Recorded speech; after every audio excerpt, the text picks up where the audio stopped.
You ever have an entire sewing project planned out, conceptualized, and begun, and then something crosses your path that makes you decide that, hey, maybe I should just restart the entire thing?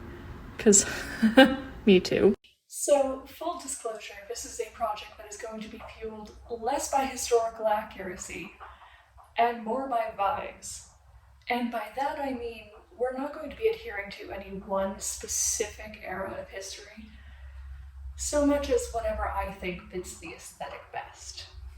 In this case, rather than a late Victorian shirtwaist, we're going to be going with a 1940s blouse. A, to fit into my wardrobe a little bit easier. I do not have enough pieces to make a Victorian shirtwaist look nice with regular clothes right now. That we are not aiming for any one area of history. I wanted one very anachronistic piece of clothing that when I take off the pillow, it's obvious that the intention isn't to look accurate.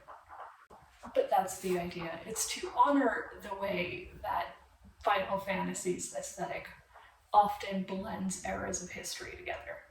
I'm told intentional anachronisms are fun. It's all in good fun, and I think that's something we need to keep in mind of for the history-bounding community. It doesn't have to be taken so seriously. That's the message I want you to take from this video, and this project, frankly. Let yourself have fun with it. It doesn't matter what the it is. Provided you aren't hurting yourself or anyone else, it doesn't matter what the it is. We have this subconscious expectation that in order to publicly do anything, we have to be experts in our field. And, well, quite honestly, I think that's ridiculous. Imagine if we always felt that way. Like, as a society, we'd never get anywhere. We'd never do anything because we'd be so crippled with fear that we wouldn't even try. The vision of that future is just very sad for me.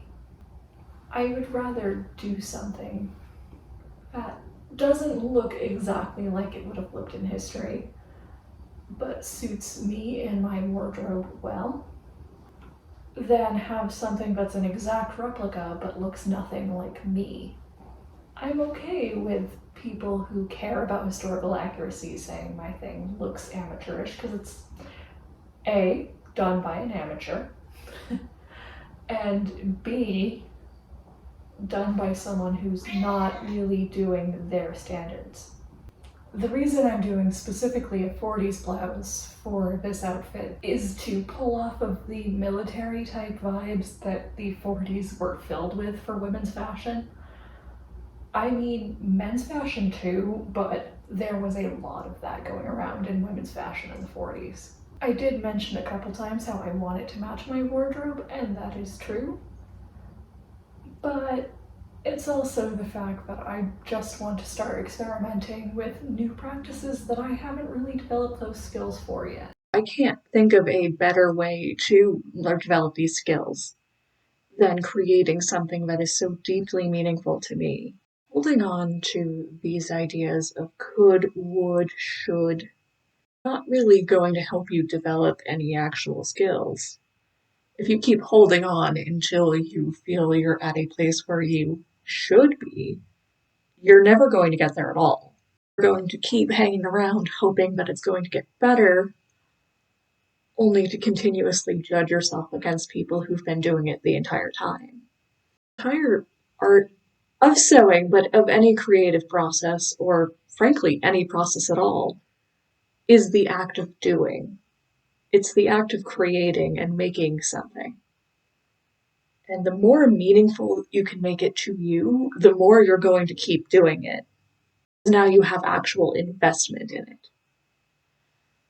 Now you're not just representing yourself, wherein you could just talk yourself out of doing it because you've told yourself that you are not worth it. I used to be afraid of cosplaying anything anyone would recognize.